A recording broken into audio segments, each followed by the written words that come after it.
So, good morning to all of you, and Rumen, welcome back.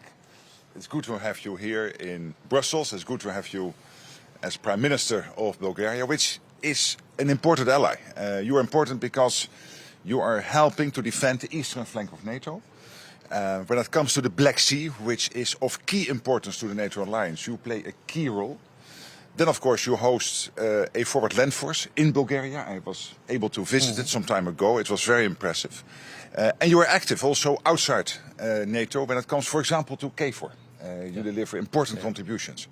And then, of course, Bulgaria has also reached the 2% and is on a path to reach the 5%. So it is living up to its spending commitments. And maybe as important is the defense industry in Bulgaria, which is helping the whole of the alliance to become stronger, which is also evidence that with the extra investments there is a defense dividend, where the whole of society, including jobs and economic growth, profits. So you're important, but personally I'm so happy to have you today because we are great friends for many years now, in many different roles. So over to you.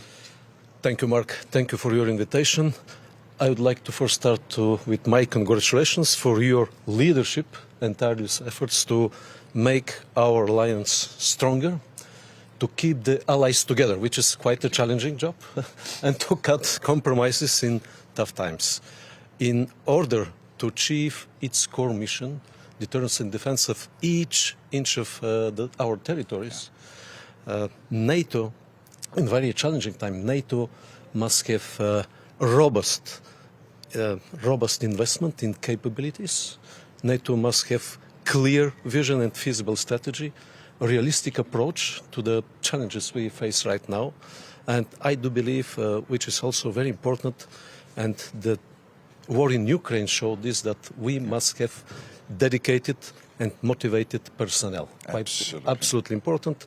And Bulgaria, as you mentioned, is a very important contributor to the NATO security in Europe. And we have been doing quite well, as you underlined. We reached 2% barrier. We are highly committed for the next step, gradually increasing our budget up to 5% to meet the defense pledge. And further, what is on the horizon?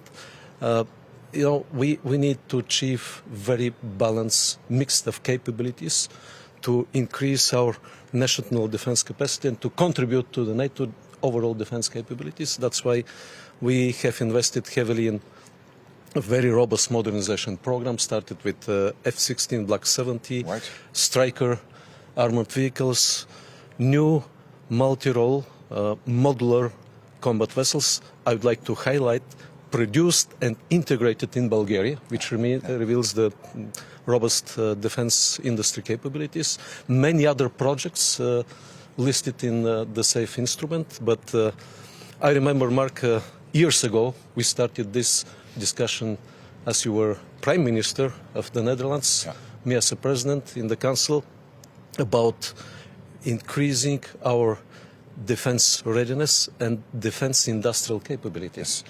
And we raised the question of the fragmentation of European defense industry, and this is a challenge we need to solve using all the NATO and also EU instruments. Absolutely. And need both.